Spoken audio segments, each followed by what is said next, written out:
Resilience is an amazing thing, and you know, when we look around the world and we observe people, some of us might have the idea that resilience is either something you're kind of born with or you're not. Some people are just resilient, some people not so much. We don't have all the science to explain everything we might need to know about resilience, but one thing we do know is that everyone has the capacity for resilience, that it's something like a seed that can be planted, it can be nurtured, it can be watered, it can be nourished, and it can grow in each and every person. What is resilience? Resilience really is the ability not only to survive adversity, not only to survive and get through and make it past the other side of trauma, but to thrive,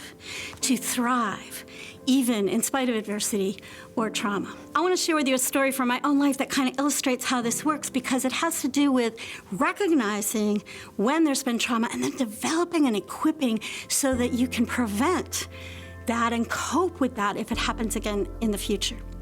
So I travel a lot for my work, and I always bring a suitcase with me wherever I go.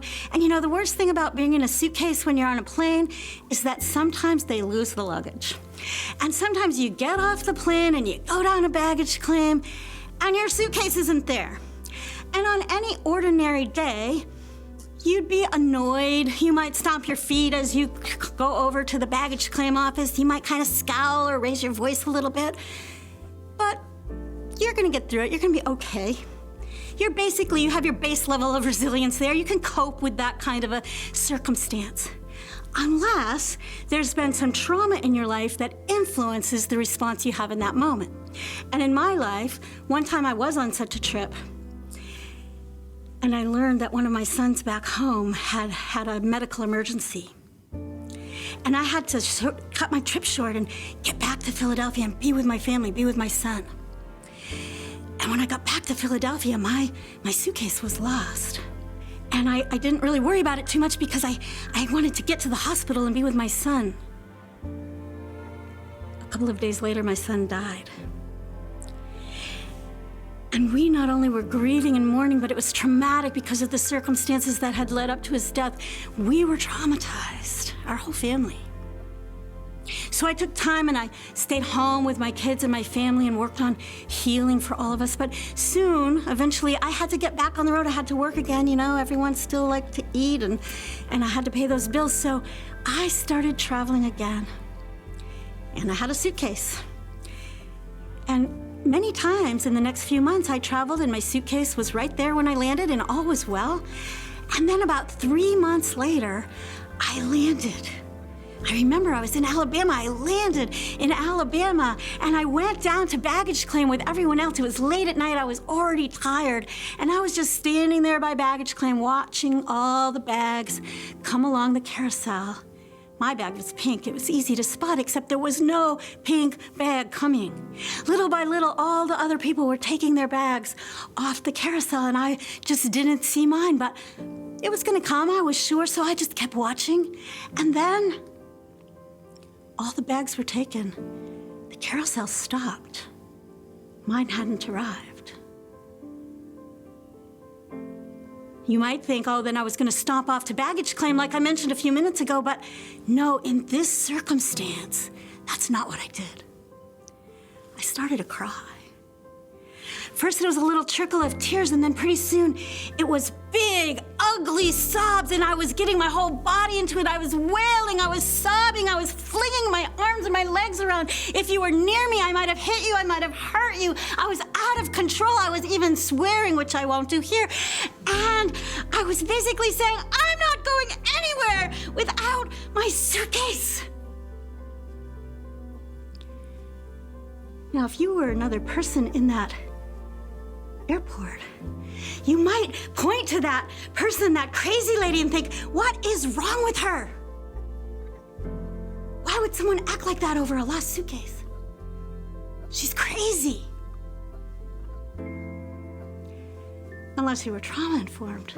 And then you might say, and here's the key question that relates to moving on past trauma into resilience is, what's the backstory and what can I do to make a difference?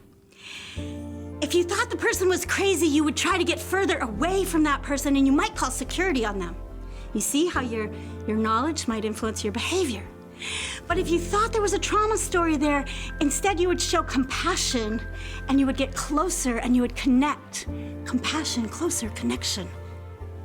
And by doing that, you would help that person, namely me in that situation, restore calm and be able to get through that moment.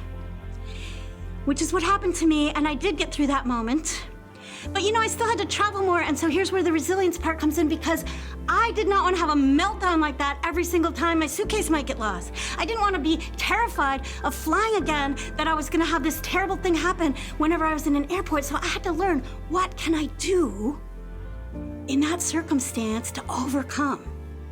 And I learned that there was a breathing technique that I could do, and for me, the breathing technique involved using bottles of bubbles. So I started carrying little bottles of bubbles in my pocket. They're so small that you can even take them on a plane. And from walking off the plane towards baggage claim, I would pull the bubbles out of my pocket. I would start unscrewing the lid. I'd be ready. I'd be ready to use my breathing technique.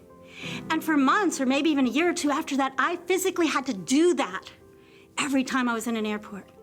And then eventually, because I was building and developing resilience, I didn't have to completely open the bubbles and blow them anymore. I just had to even put my hand on the bottle, and that reminded my brain that I was gonna be okay.